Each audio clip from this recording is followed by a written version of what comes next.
पांडे समझायूं तत्धारे।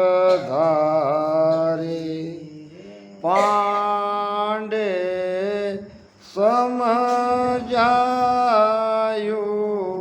तत्धारे। पाहण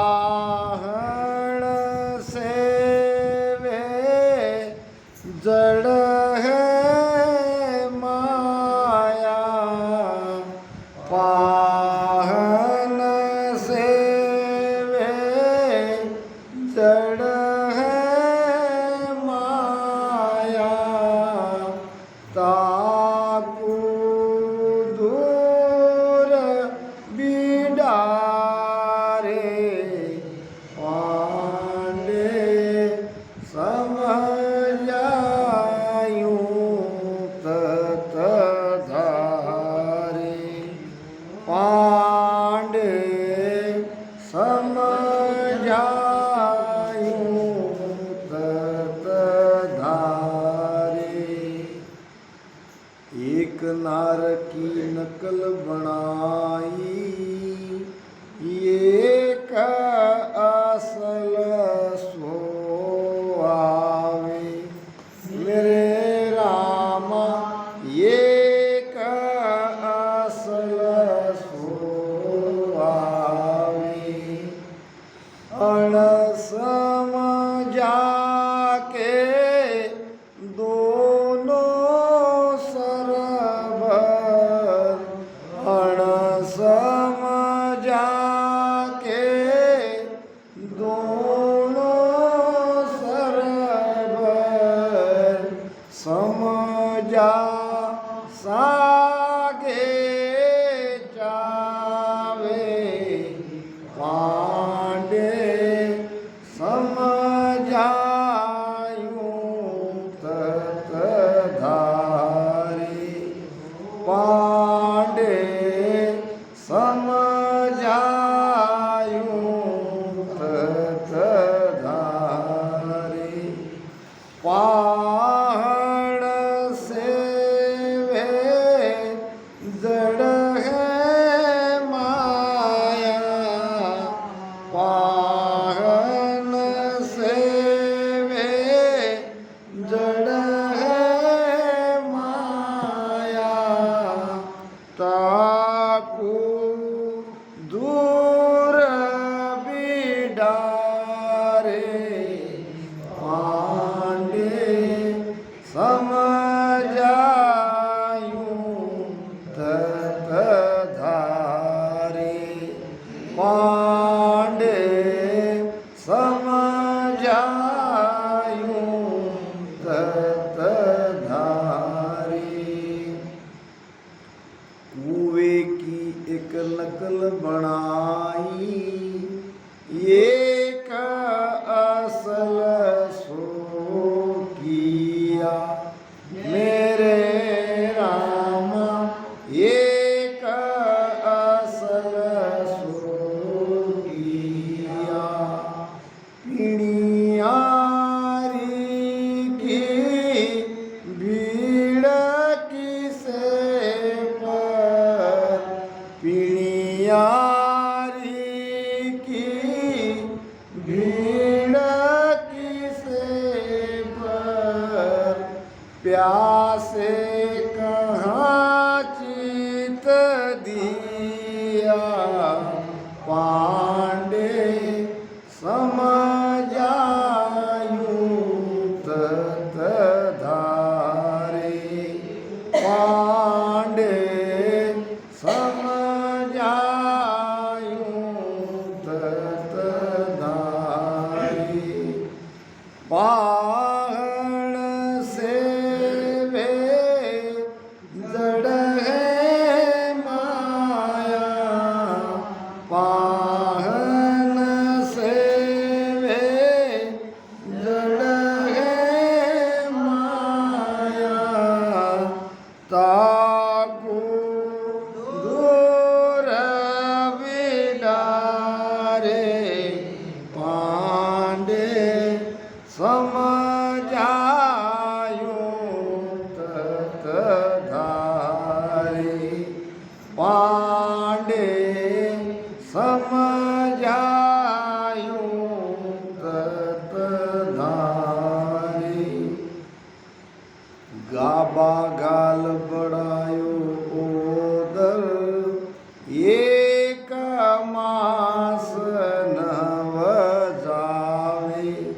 मेरे रामा एक मास नव जावे के सुख राम ख्याल है वाको के सुख राम ख्याल है वाको दूधी पुत्र खिलावे पांडे समझायूं तत धारे पांडे समझायूं तत धारे पाहण सेवे जड़ है माया पाहण सेवे जड़ है माया ताकू दूर बिडारे पांडे समझाऊं तत धारे पांडे समझायूं तत धारे पांडे समझायूं तत धारे पांडे नाम पंडित महाराज ने अपने स्वजातीय ब्राह्मण पंडितों को विद्वानों को ज्ञान दिया है। ब्राह्मण के जैसा विद्वान नहीं है कोई, फिर भी जब ऐसे विद्वान पंडित मूर्ति पूजा करने लगते हैं तब संतों को उनका भ्रम तोड़ना पड़ा, उनको सत्य ज्ञान बताना पड़ा। कभी कभी जगत के भलाई के लिए संत को सत्य ज्ञान कहना पड़ा, ऐसा ज्ञान कहना पड़ा जो ज्ञान उन्हें लग सके, जो ज्ञान उन्हें चुभ सके। मूर्ति पूजा क्यों नहीं करनी चाहिए, ये महाराज ने इस भजन में कहा है और भी संतों ने कहा है। तुलसी साहब कहते हैं नियरे है सूझत नहीं लानत ऐसी जिंद तुलसी इस संसार को लाग्यो मोतिया बिंद। मोतिया बिंद आँख की एक बीमारी है जो होने पर दिखाई नहीं देता, आँख रहते हुए भी देख नहीं पाते। तो तुलसी साहब कह रहे हैं सारे संसार को मोतिया बिंद हो, क्योंकि उनको परमात्मा की पहचान नहीं है। परमात्मा सब घट में है और वो हमारे नज़दीक है। अब यहाँ उसे ढूंढते नहीं, नियरे है सूझत नहीं, उनको सूझ नहीं रहा है। लानत ऐसी जिंद, धिक्कार है ऐसे विद्वानों को, ऐसे ज्ञानी को। तुलसी इस संसार को भयो मोतिया बिंद। क्या सारा संसार अंधा हो गया? क्या सारे संसार को मोतिया बिंद हो गए? कितना जबरदस्त प्रहार किया है हमारी भलाई के लिए। बुढ़ते सी जन देखवे ना डोळा, मनुनी कळवळा येतो बापा। मराठी संत ने भी कहा है। जगत डूब रहा है, संसार भरमा रहा है, संसार ये मूर्ति पूजा में भटक रहा है। बूढ़ते सी जन देखवे ना डोला, संत कहते कि हमें नहीं देखा जा रहा है। जैसे कि हम जब हमारे कोई बेटे हैं, हमारे भाई है, अगर वो सही रास्ते पे नहीं है, अगर वो काम धंधा नहीं करता है तो हम बोलते ही ना उसे, क्योंकि हमें उनका देखा नहीं जाता। हाँ, तो कहना पड़ता है। ऐसे ही संतों ने कहा है, बुढ़ते सी जन देखवे ना डोला, मनुनी कड़वड़ा ये तो ना। कड़वड़ा नाम हमारे लिए संत क्या क्या नहीं किया उन्होंने। क्या जरूरत थी हमारे महाराज को एक पत्थर पे 18 साल भजन करने की? क्या उनके अंचर नयनचर जगह नहीं था? नयनचर तो पहले ही जगह था। हमारे लिए किया। अगर वो नहीं बैठे, वो भजन नहीं करेंगे तो हम नहीं करेंगे। इतना सब होने के बाद भी तो हमारा भजन में मन नहीं लगता। एक गुरु और चेला दोनों रास्ते से कहीं जा रहे थे। गुरु महात्मा पहुंचे हुए थे और रास्ते में जाके एक पीपल का पेड़ दिखा, तो गुरु महाराज ने पीपल के पेड़ को झुक के प्रणाम किया। अब चेले को भी करना पड़ा। आगे जाके चेले ने अपने गुरु को पूछा, महाराज मैं तो आपको बहुत ऊंचा महात्मा समझता था, आप तो पेड़ की पूजा कर रहे हैं। क्या आपको पेड़ की पूजा करने की जरूरत आन पड़ी? सगुन भक्ति वाले थे। गुरु महाराज ने कहा, बेटा मैं ये तेरे लिए कर रहा हूँ, अगर मैं नहीं झुका तो झुकेगा ही नहीं। तो कभी कभी गुरु को हमारे लिए सब करना पड़ता है। निसदीन जोर जन्म किया, निसदीन जोर जन्म किया, बरस 18 ताई वे, बरस 18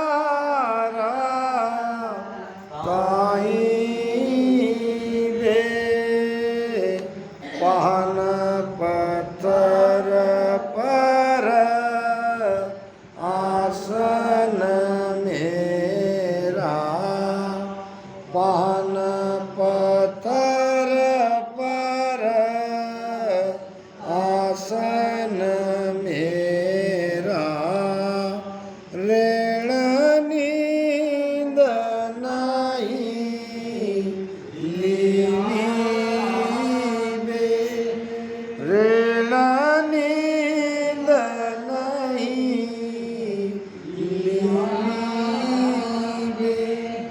निस दिन जोर भजन हम किया, बरस 18 ताई भी।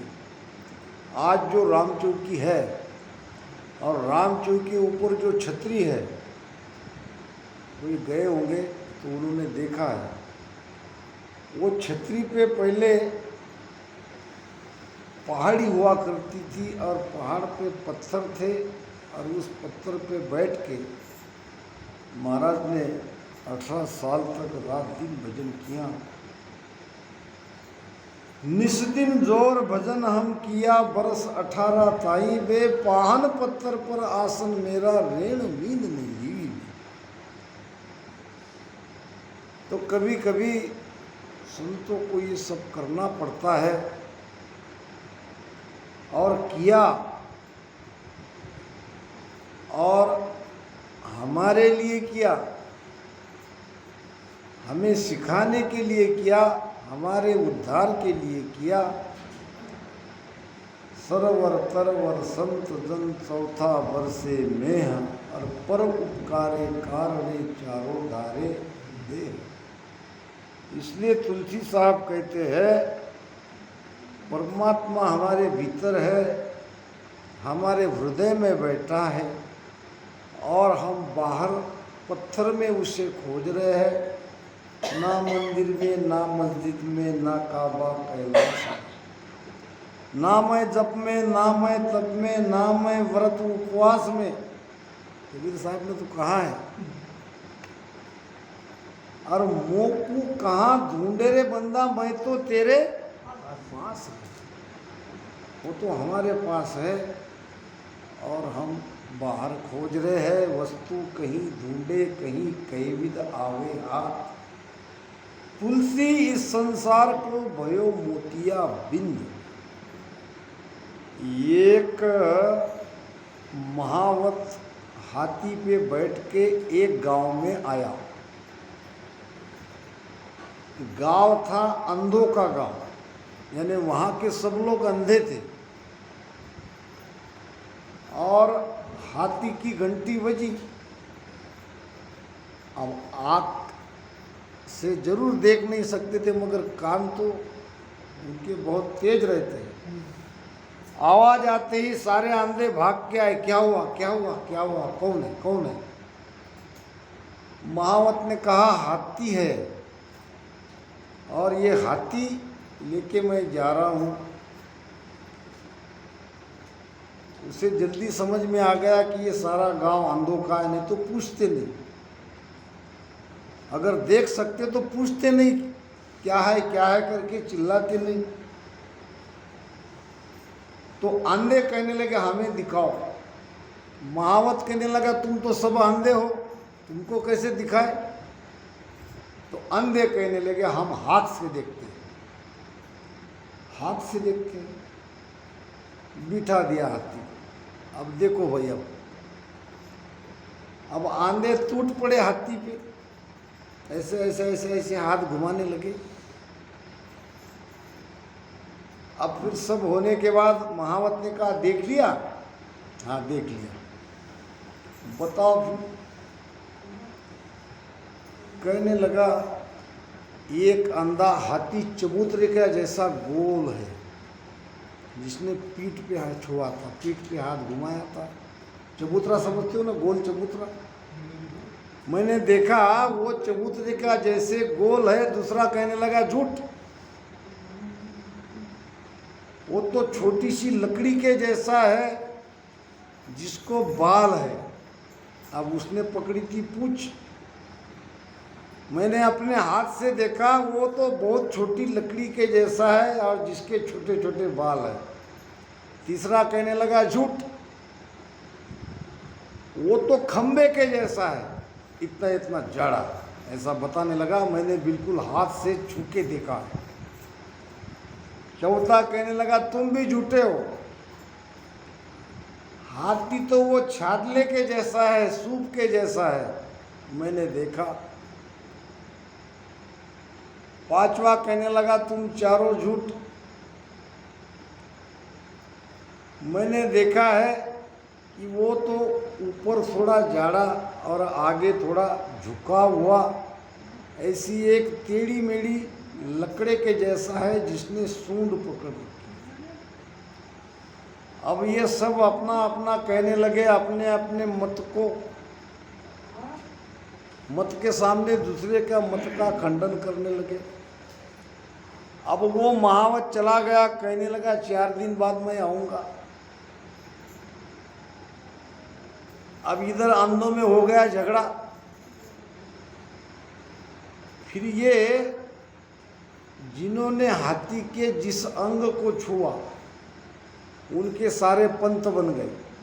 सूंड वाले का एक पंथ, पीठ वाले का एक पंथ, तो पूंछ वाले का तीसरा पंथ, तो पांव पकड़ा जिसने उसका एक पंथ, और जिसने कान को छुआ था उसका अपना पंथ, और सब अपने अपने मत पे अड़े रहे। अब कुछ अंधे बाहर गांव चले गए थे, वो गांव में आए तो देखा गांव में सारा झगड़ा चल रहा है। वो सोचने लगे क्या हुआ कि कोई हाथी वाला आया था और वो हाथी को इन्होंने छुआ और तब से ये झगड़ा चल रहा है। कोई किसी की बात मानता नहीं। अब वो इसका नहीं सुने, ये उसका नहीं सुने, वो उसका नहीं सुने। अब आंधा कहने लगा कहाँ है हाथी जो बाहर गए थे वो। अब वो तो चला गया, मगर 4 दिन बाद आने को कहा और वो ठीक 4 दिन बाद आया तो ये सारे आंधे घंटी की आवाज़ सुन के सामने खड़े हो गए। भाई जरा आपसे काम है। क्या काम है? हाथी तो उस दिन सबने देख लिया, अब क्या काम है? अरे तुम्हारे हाथी के लाने से सारे गांव में उपद्रव मचा है, कोई किसी की बात मानने को तैयार नहीं है, सब अपने अपने मत पे अड़े हैं। तो क्या हुआ? तो पहला अंधा आया, कहने लगा क्या हाथी चबूतरे का जैसा नहीं है? उसने कहा हाँ है। दूसरा आया, छोटी लकड़ी के जैसा, जिसको बाल है वैसा नहीं है हाथी? उसने कहा हाँ है वैसा। तीसरा आया, हाथी बड़े खाम के जैसे नहीं है? हाँ है। और चौथा आया, टेढ़ी मेढ़ी लकड़ी के जैसे नहीं है? तो वो कहने का है। पांचवा आया, क्या वो छादले के जैसा नहीं है? तो है। फिर वो नए अंधे कहने लगे क्या हाथी के 10-12 थे? सबको तुम है कह रहे हो। अरे भाई ये जो कह रहे हैं ये सब बात बराबर है, फिर सच क्या है? सच ये है कि इनमें से किसी ने हाथी देखा नहीं। ये एक एक अंग को छू के अपना मत बना रहे हैं, अपना पंथ चला रहे हैं। और जब तक ये पूरा हाथी नहीं देख सकते तब तक इनका ये भ्रम नहीं मिटेगा। अब भ्रम दूर कैसे हो? बताओ हमें हाथी कैसा है? तो हाथी बताने की चीज नहीं है। तुम्हारे आंखों का ऑपरेशन करना पड़ेगा। दृष्टिहीनता के कारण ही भ्रम आता है। और इस प्रकार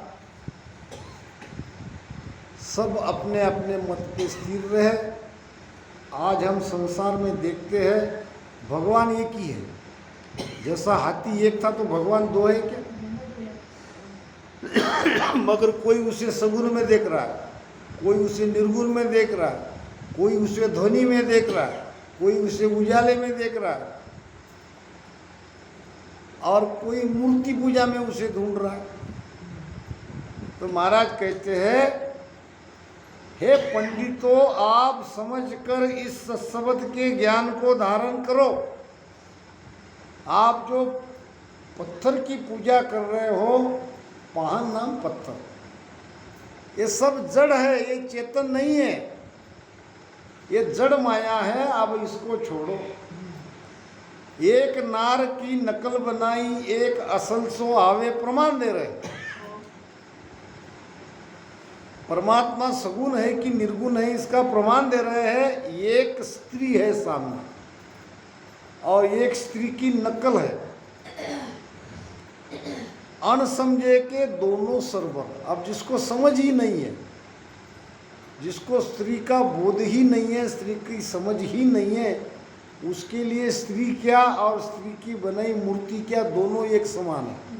वो तो कहेगा, हमारे रहते ना कपड़े के दुकान में, कपड़े किपड़े पहनाते, उसके दूर से देखे तो वो लड़की दिखेगी। अब जिसको पता नहीं उसको तो दिखेगी, तो वो भी उसमें लड़की ढूंढेगा। जो नासमझ है उसके लिए स्त्री क्या और स्त्री की मूर्ति क्या, दोनों एक समान है। मगर जो समझदार है वो समझदार मूर्ति को नहीं मानेगा, वो उसको छोड़ देगा। अनसमझ के दोनों सरवर, ना समझ है उसके लिए दोनों बराबर। अब जो पागल है, जिसको कुछ समझ नहीं है, वो क्या करेगा? वो तो उसके लिए दोनों समान है। मगर समझवान जो है वो असली स्त्री को ही साथ ले जाएगा। अब कुएं की एक नकल बनाई, एक असल सो किया। एक है कुआं जिसमें पानी है, पानी लगा है, और एक कुएं के जैसा गड्ढा है, उसमें पानी नहीं है। दिखने में तो दोनों जमीन को गड्ढा ही दिखेंगे, मगर एक में पानी है, एक में पानी नहीं है। एक केवल खड्डा है और एक में मीठा मीठा जल है। अब जो प्यासा है, प्यासा कहाँ जाएगा? प्यासा जाएगा कुएं पे, प्यासा उस गड्ढे पे नहीं जाएगा, क्योंकि वो देख लगा ये केवल कुएं के जैसा दिख रहा है, ये कुआं नहीं है, इसमें पानी नहीं है। जो तड़प रहा है वो सच्चे परमात्मा की खोज करेगा, वो नकल के पास नहीं जाएगा, वो मूर्ति पूजा में नहीं उलझेगा। वो तो भीतर के परमात्मा को सांसों सांस में राम राम सिमरन करके खोजेगा, क्योंकि उनके अंदर प्यास है, तड़प है, उसको कुछ पाना है जीवन में। अब जिसको केवल दिखावा करना है, वो आरती घुमाते रहो, पूजा करते रहो। महाराज कहते हैं इससे कुछ नहीं होगा। पिनियारी की भीड़ किसे पर प्यासे कहाँ चित दिया। पानी भरने वाली पिनियारी वो नक्कल पे नहीं जाएगी, वो गड्ढे के पास नहीं जाएगी, वो असल कुएं के पास ही जाएगी। क्योंकि पिनियारी को चाहिए, पिनियारी यानी पानी भरने वाली। पुराने ज़माने में कुएं से पानी भर के लाते थे, पिनियारी। तो पिनियारी की भीड़ कुएं के पास ही लगेगी, वहाँ कोई देखेगा भी नहीं, जाके एक भी नहीं मिलेगी। गाबा घाल बनायो उधर एक मास नौ जावे, और के सुखराम ख्याल है वाको दूजी पुत्र खिलावे। गाबा कहते हैं कपड़ा, कपड़ा कहो या ऐसा, और पेट पे ऐसे बांध दिया और ऊपर से कपड़ा ढक दिया और दिखा दिया कि गर्भ धारणा हो गई। तो क्या सचमुच उसे बच्चा होगा? एक आदमी था, 55-60 साल की उम्र होते होते बच्चा नहीं हुआ। 50 साल के ऊपर समझो। फिर उसको दूसरी शादी करनी पड़ी मजबूरन। शादी करके दूसरी स्त्री को घर पे लाया। पहली भी स्त्री थी, दोनों ठीक ठाक रह रही थी, संसार अच्छा चल रहा था। अब जो नई उसकी पत्नी थी, कुछ दिनों बाद उसको गर्भ ठहर गया। अब गर्भ ठहर गया तो पहली जो पत्नी थी उसके मन में जलन होने लगी। अब तरह तरह के विचार उसके आने लगे। अब तो ये राज करेगी, अब तो इसका बच्चा होगा, अब तो मुझे कोई घर में पूछने वाला नहीं है। और बायाओं में होती है कि दूसरे बाया आके ऐसी बातें लगा ही देती है, यानी कोई दुखी है तो उसके दुख को और बढ़ाती है। उसका ऐसा हुआ, यहाँ ऐसा हुआ, उसको तो भीख मांगना पड़ा, उसको तो घर से निकाल दिया। ऐसे तरह तरह के विचार उसके मन में आते गए। अब कहते हैं कि विनाश काले विपरीत बुद्धि। अब उसने ऐसा कपड़े का गट्ठर लिया और अपने पेट को बांध दिया और अपने पति को कहने लगी मुझे भी गर्भ ठहर गया। पति बड़ा खुश, मेरी दोनों पत्नियां को अब बच्चा होगा, मैं दो बेटों का पिता बनूंगा। अब छोटी पत्नी था, उसका गर्भ धीरे धीरे बढ़ने लगा और ये भी उसका देखा देख थोड़ा थोड़ा कपड़ा बढ़ाती गई। अब 6-7 महीने का हो गया। 6-7 महीने तक किसी को कानो कान खबर नहीं चला कि इसने गट्ठर बांधा है, कपड़ा बांधा है पेट में। गट्ठर समझ रहे हो ना। एक दिन डॉक्टर लोगों की टीम आई जांच करने के लिए, गर्भवती महिला की जांच, और आ गए नर्स और बैठ गए और एक एक लाइन में आती गई। चेकिंग करके उसको हिदायत दी गई, ऐसे ऐसी गोली लो, ये करो, वो करो, वो करो। ऐसे करते करते इनका भी नंबर आ गया। अब ये बड़ी वाली जो पत्नी थी वो पहले खड़ी रही। अब उसको देखते ही, हाथ पकड़ते ही नर्स ने कह दिया, तुम ये लाइन में क्यों आई हो, ये तुम्हारे लिए नहीं है, नहीं आना चाहिए। तो उससे झगड़ा करने लगी, क्या तुम मुझे झूठा समझ रहे हो, क्या मैं गर्भवती नहीं, मेरी जांच क्यों नहीं कर रहे हो। लोगों को सच लगने लगा कि ये तो सचमुच गर्भवती है और ये नर्स इसको चेक नहीं कर रही है। इतने में दूसरी पत्नी का नंबर लाया, उसको चेक करके उसको कह दिया, ऐसे ऐसे जाए, ये महीने में ऐसा ऐसा आपको ये करना है। और ये झगड़ा करने लगी। फिर नर्स को आया गुस्सा, मानती नहीं हो तो कपड़े ऊपर करके वो निकाल के उसको बता दिया, ये है तुम्हारा बच्चा। अब महाराज यही कह रहे हैं, गाबा गाल बढ़ायो उधर 1 मास 9 जावे। एक ने इस प्रकार से पेट को बढ़ाया और एक पे पेट में असली गर्भ ठहरा था। अब कै सुखराम ख्याल है वाको। अब उसका तो केवल ख्याल ही है, ये मन का उसका ख्याल है कि मैं भी माँ बनूंगी। दूजी पुत्र खिलावे, दूसरी जो है वो कुछ दिनों बाद उसको बेटा होगा और बेटे के साथ वो खेलेगी, बेटे को दूध पिलाएगी। तो इस प्रकार ये प्रमाण महाराज ने इसलिए दिया है कि जैसे उस स्त्री ने पेट में कपड़ा बांध के अपने आप को गर्भवती का, इसी प्रकार ये मूर्ति पूजा करने वाले मूर्ति में भगवान को ढूंढ रहे हैं, जबकि वहाँ वो है नहीं, मिलना जुलना कुछ नहीं है। और एक जो है, जो भजन कर रहे हैं, सांसों सांस में राम राम कर रहे हैं, एक दिन उसके अंदर नियंचर जगेगा। नियंचर भी तो गर्भ में ही अड़ता है, तो एक दिन नियंचर के साथ उसकी यात्रा अमरलोक की पूरी होगी। तो इस प्रकार समझदार जो है वो सत्य भक्ति के पीछे लगेगा, और ना समझ जो है वो जो कि तू जैसा है वैसा ही रहेगा।